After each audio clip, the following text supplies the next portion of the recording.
नमस्कार। आज हम चर्चा करेंगे मुगल स्थापत्य कला की। देखिए, मुगल सम्राट स्थापत्य कला के प्रेमी थे। मुगल काल में ईरानी और हिंदू स्थापत्य शैली के समन्वय द्वारा मुगल शैली का उद्भव और विकास हुआ था। साथ ही सल्तनत युग की तकनीक का मुगल काल में विकास और परिष्कार भी हुआ। सल्तनत युग इस्लामी वास्तुकला के प्रारंभ का है, तो मुगल युग उसके स्थायित्व का है।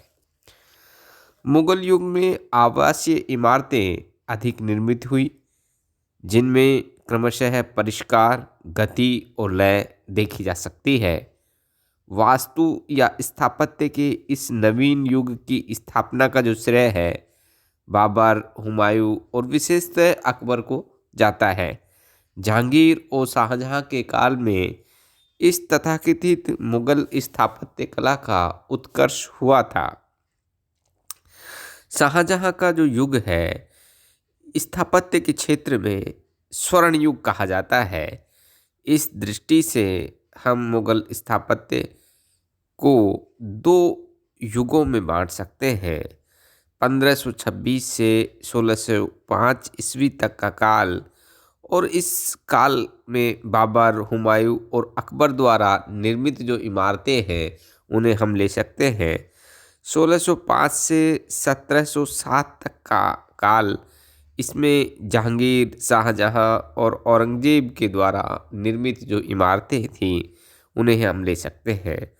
वास्तुकला की दृष्टि से मुगल शैली का जन्म अकबर के शासनकाल से पूर्व नहीं हो सका, क्योंकि अकबर से पूर्व की इमारतों पर ईरानी शैली का जो प्रभाव है हमें स्पष्टतः परिलक्षित होता है। लेकिन फिर भी बाबर और हुमायूं को वास्तुकला संबंधी कलात्मक गतिविधि प्रारंभ करने का श्रेय दिया जा सकता है। बाबर नामा में जो मिले उल्लेख हैं उसके अनुसार हम मान सकते हैं कि बाबर कला का पारखी था। एक और सुल्तानों द्वारा निर्मित भवन उसे पसंद नहीं थे, दूसरी ओर ग्वालियर की जो स्थानीय वास्तुकला थी उससे वो बहुत प्रभावित हुआ था। बाबर के युग में बनी हुई जो मस्जिदें हैं उनमें मुख्य है पानीपत की काबुली बाग मस्जिद और रुहेलखंड में संभल की जामा मस्जिद। साथ ही बाबर के समय बनी तीसरी मस्जिद थी जो कि अयोध्या में थी, अब्दुल बकी के द्वारा उसको बनवाया गया था। बाबर को बाग लगाने का बहुत शौक था, और बाद में ये जो बाग लगाना है वो मकबरों का आवश्यक अंग हो गया। चार बाग जो पद्धति है वो बाबर की देन हम मान सकते हैं। और इस काल में जो भव्य इमारतें बनी उन भव्य इमारतों के आगे चार बाग पद्धति का जो बगीचा है वो लगाया जाने लगा। चार बाग पद्धति के तहत एक जो संपूर्ण बगीचे का क्षेत्र है उसको चार भागों में विभाजित कर दिया जाता था, और इससे जो इमारत थी उसके सौंदर्य में अभिवृद्धि होती थी। अब हम बात करें हुमायूं की, तो हुमायूं अपने पिता के समान कला प्रेमी था, लेकिन उसके युग में अधिक इमारतें नहीं बनी। उसने दिल्ली में दीन पनाह नामक महल बनाया जिसे शेरशाह द्वारा नष्ट कर दिया गया था।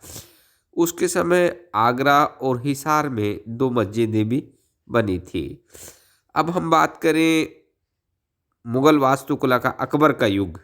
अकबर के शासनकाल की सबसे पहली इमारत दिल्ली में हुमायूं का मकबरा था, जिसे अकबर की जो सौतेली माँ थी हाजी बेगम उसने 1564 में बनवाया था। हाजी बेगम ईरानी आदर्शों से बहुत प्रभावित थी, और मकबरे का जो प्रधान कारीगर था मिर्जा ग्यास वो भी ईरानी था। इसमें अनेक भारतीय शिल्पकारों ने भी कार्य किया था। वास्तव में यह मकबरा फारसी विचार को भारतीय प्रस्तुति देने दिया गया है। इस इमारत का मेहराब युक्त विशाल मंडप फारसी शैली का है, जबकि सुंदर छतरियों वाले कलात्मक जो मंडप हैं वो भारतीय शैली के हैं। इसका गुंबद सफ़ेद संगमरमर का है और शेष इमारत में सफ़ेद काले संगमरमर के साथ लालवा बलुआ जो पत्थर है उसको भी प्रयोग में लिया गया है। अकबर के युग में मुगल वास्तुकला का विस्तार हुआ। अकबर को भवन निर्माण का बहुत शौक था। अब्बुल फजल के अनुसार सम्राट सुंदर इमारतों की योजना बनाता था और तुरंत ही उसके विचार रूप धारण कर लेते थे। इससे ऐसा प्रतीत होता है कि सम्राट ने तत्कालीन कला शैलियों को आत्मसात करके नए प्रकार के भवनों का निर्माण कराया। इस समय आगरा, फतेहपुर सीकरी, लाहौर, इलाहाबाद इत्यादि स्थानों पर निर्मित भवनों पर अकबर के व्यक्तित्व की जो छाप है वो देखी जा सकती है। अकबर ने इलाहाबाद, अटक, लाहौर, आगरा में किलों का निर्माण कराया। इनमें आगरे का जो किला है वो उसने सबसे पहले बनाया था। इसके निर्माण में 15 वर्ष का समय लगा और इसका निर्माण अकबर के प्रधान जो वास्तुकार है कासिम खां, उसके निर्देशन में हुआ था। किले का जो घेरा है वो 1.5 मील में है। इसकी दीवारों की जो ऊंचाई है वो 70 फीट है और इसकी जो दीवारें हैं वो कुशलता के साथ लाल पत्थर से बनाई गई थी।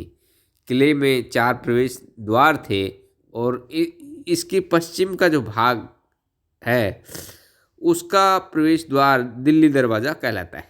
किले के अंदर अकबर ने लाल पत्थर की इमारतें बनवाई, लेकिन शाहजहां ने इनमें अधिकांश जो इमारतें हैं उनको गिराकर सफ़ेद संगमरमर की नई इमारतें बनवाई थी।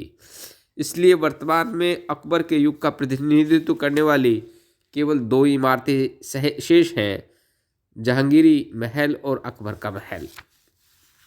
अब हम बात करें अकबर द्वारा निर्मित जो फतेहपुर सीकरी के भवन है, तो अकबर ने अपने वास्तुकला के स्वप्न को फतेहपुर सीकरी में साकार किया था। इस नगर का जो निर्माण है सम्राट ने अपने बड़े पुत्र सलीम के जन्म के उपलक्ष्य में कराया था। सीकरी का प्रांगण अनेक भवनों से बना हुआ है, जिनमें मुख्य भवन है, जोधाबाई का महल है, बीरबल का महल है, पंच महल है, तुर्की सुल्तान की कोठी है, मरियम की कोठी है, अबुल फजल का महल है, हाथी पोल की सराय है, जामा मस्जिद है, शेख सलीम चिश्ती का मकबरा है, इस्लाम खां का मकबरा है और बुलंद दरवाज़ा है। फतेहपुर सीकरी का सबसे कलात्मक महल जोधाबाई का महल है। यह भवन काफ़ी सुंदर है। योजना की दृष्टि से यह आयताकार है जो चारों ओर से 32 फुट ऊंची दीवारों से घिरा है। प्रवेश के लिए केवल एक दरवाज़ा है। इसमें प्रवेश द्वार बालकनियों से सुसज्जित है और छतरियों से अलंकृत है। जोधाबाई का महल स्थापत्य की दृष्टि से पूर्णता लिया हुआ है, क्योंकि इसमें स्नानागार है, कोष्ठागार है, उपासना गृह है, सभी आवश्यक भाग निर्मित हुए हैं। इस महल की रचना और बनावट तथा इसमें प्रयुक्त अलंकरण और ब्रैकेट पश्चिमी भारत के हिंदू मुद्रे जैसे हैं। जहांगीर की माता मरियम उज्जामानी का महल, जिसे रंगीन महल भी कहा जाता है, ये स्तंभों पर आधारित बरामदों और छज्जों के कारण प्रसिद्ध है। इसके अंदर दीवारों पर युद्ध के दृश्य, खेल और शिकार के दृश्य, हाथियों की लड़ाई, हिंदू देव देवता के चित्र बने हुए हैं। ईरानी शैली में बने हुए चित्रों में सुनहरे, लाल, नीले और पीले रंग का बहुतायत से प्रयोग किया गया है। इन चित्रों से अकबर की साम्यवादी जो प्रकृति है उसका संकेत मिलता है। फतेहपुर सीकरी में स्थित बुलंद दरवाज़ा स्थापत्य के क्षेत्र में एक महत्वपूर्ण इमारत मानी जा सकती है। यह भारतीय वास्तुकला के इतिहास में सबसे ऊंचा प्रवेश द्वार है। ये भूमि से 176 फीट ऊंचा है और जिस चबूतरे पर बना है वह चबूतरा 134 फुट ऊंचा है। जामा मस्जिद के खुले आंगन में उत्तर की ओर शेख सलीम चिश्ती का मकबरा है। ये छोटी सी एकमात्र इमारत है जिसे संगमरमर से बनाया गया है। लेकिन अकबर के युग में फतेहपुर सीकरी या अन्य स्थानों पर कहीं भी संगमरमर का प्रयोग नहीं हुआ है। इसलिए यह अनुमान किया जाता है कि इसका निर्माण अकबर के काल में लाल पत्थर से हुआ होगा। बाद में जहांगीर ने सफ़ेद संगमरमर इसमें लगाया होगा। इसके ऊपर का भाग गुंबद से ढका है। गुंबद के नीचे स्तंभों पर आधारित आगे को निकले हुए छज्जे हैं। इस मकबरे की प्रमुख विशेषता इसके अलंकृत स्तंभ और स्तंभों के शीर्ष के नीचे लगे सर्पिल ब्रैकेट है।